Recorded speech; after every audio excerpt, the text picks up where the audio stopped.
अगर एक बाप को अपने बच्चे की अर्थी को कंधा देना पड़े तो उसके जीवन में इससे बड़ा दुख कुछ हो नहीं सकता।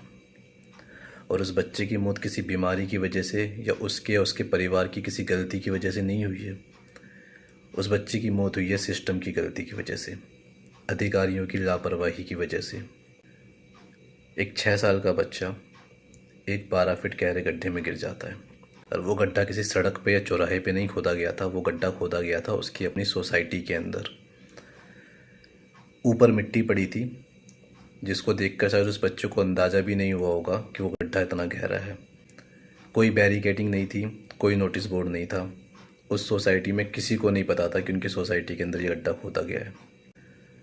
जो आसपास के लोग थे उन्होंने उस बच्चे को उस गड्ढे से निकाला, हॉस्पिटल लेकर गए, लेकिन हॉस्पिटल में उस बच्चे को डेड डिक्लेयर कर दिया जाता है। अब जब ये केस सामने आ गया है तो 3 लोगों को अरेस्ट किया जाता है। बच्चे के पिता अब सिर्फ यही उम्मीद कर रहे हैं कि उनके बच्चे को न्याय मिलेगा। जो भी लोग उसकी मौत के लिए जिम्मेदार हैं उन्हें सज़ा मिलेगी। लेकिन ऐसे केसेस में क्या होता है, इस बात का अंदाज़ा आप एक दूसरे केस से लगा सकते हो। युवराज मेहता का केस याद है आपको? सर्दियों का केस है, जनवरी का।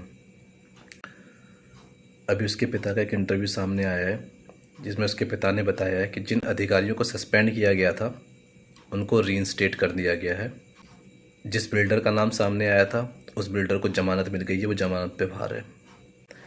ऐसे अनगिनत केसेस हैं जो हम जानते हैं जहाँ पर सिस्टम की घोर लापरवाही दिखाई देती है, लेकिन एक्शन के नाम पे ट्रांसफ़र्स या सस्पेंड। मुझे नहीं पता इस प्रॉब्लम का क्या सॉल्यूशन है, लेकिन जो एक चीज़ मैं सोच सकता हूँ वो ये कि हमारी जुडिशरी को ये निश्चित करना पड़ेगा कि जिन लोगों की लापरवाही है, जिन लोगों की वजह से किसी की जान चली गई है, उन लोगों को टाइम पर और कड़ी से कड़ी सज़ा मिले।